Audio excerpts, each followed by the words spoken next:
As an economist, I guess it's pretty apparent just looking at the data that the COVID epidemic began with the unprecedented increase in the number of people who've separated from their employer.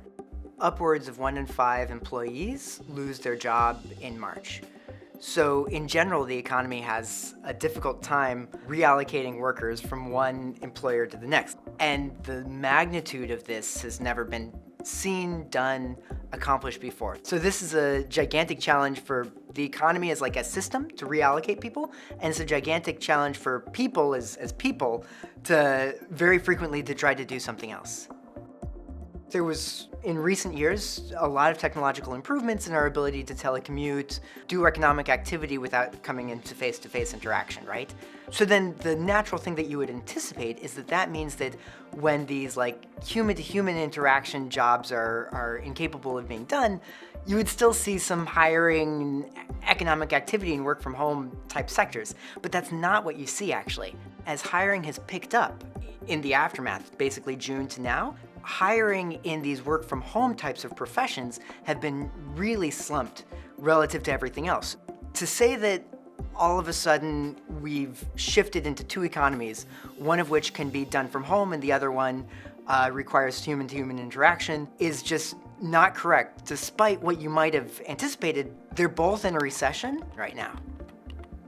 There's interesting resource from this mass layoff legislation that requires firms that shut down to report whether they think they'll recall the workers or not. And that suggests the optimistic story, that most of the really big firms, they said, we expect to recall these workers. The worry is these small mom and pop stores that we don't have great data on yet. To the extent that we do, they don't seem to be hiring much, and they might be out of business by now, I'm not sure yet. There's some really interesting projects on which I'm a part of where we've been able to kind of collect web scraping of job postings, Google searches for topics like job search and unemployment assistance to get a better, more complete picture of how people are faring. Like if we were having this conversation this close to the beginning of any other recession, I would say, well, you know, on the street it looks pretty bad, but I have no idea.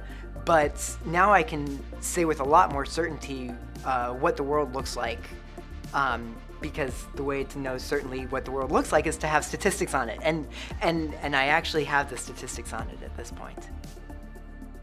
There's some evidence that anywhere between, and now I'm going to give you a gigantic range, anywhere between 50 and 80% of the separations were initially expected to be recalled. The longer we have like slow economic activity, the more likely it is that that relationship ends up being severed.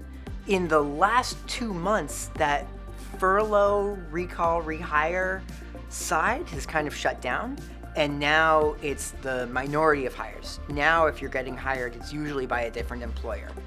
So the optimistic thing would say that there was a lot of credibility in the promise to rehire, and workers got back to what they were doing before quickly. The pessimistic says that the job no longer exists, and we're going to be recovering for years.